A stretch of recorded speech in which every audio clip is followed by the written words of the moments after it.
মুসলমান ভোট দেয়নি। রাজনীতিতে শেষ বলে কোনো কথা নেই, সেটাই যেন আরও একবার প্রমাণ করলেন শুভেন্দু অধিকারী। একসময়ের রাজনৈতিক মিত্র মমতাকে হারিয়ে এবার তারই চেয়ার দখল করতে যাচ্ছেন এই নেতা। যে মমতার ছায়াতলে থেকে রাজনীতির পাঠ নিয়েছেন, এবার সেই মমতাকে হারিয়ে হতে যাচ্ছেন পশ্চিমবঙ্গের মুখ্যমন্ত্রী। শুভেন্দু অধিকারী ১৯৯৮ থেকে ২০২০ সাল পর্যন্ত ছিলেন তৃণমূল কংগ্রেসের সদস্য। ২০১৬ থেকে ২০ ছিলেন পশ্চিমবঙ্গ সরকারের পরিবহন মন্ত্রী। এছাড়া সেচ ও জলসম্পদ মন্ত্রীর দায়িত্ব সামলিয়েছেন এই বিজেপি নেতা, ছিলেন মমতার আস্থাভাজনও।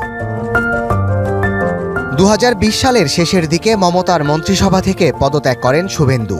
একই বছরের ১৭ই ডিসেম্বর তৃণমূল কংগ্রেসের প্রাথমিক সদস্য পদ থেকেও পদত্যাগ করেন। পদ ছাড়ার মাত্র দুদিন পর কেন্দ্রীয় সরকারের স্বরাষ্ট্রমন্ত্রী অমিত শাহের উপস্থিতিতে যোগ দেন ভারতীয় জনতা পার্টি বিজেপিতে। সেখান থেকেই শুরু তার যাত্রা।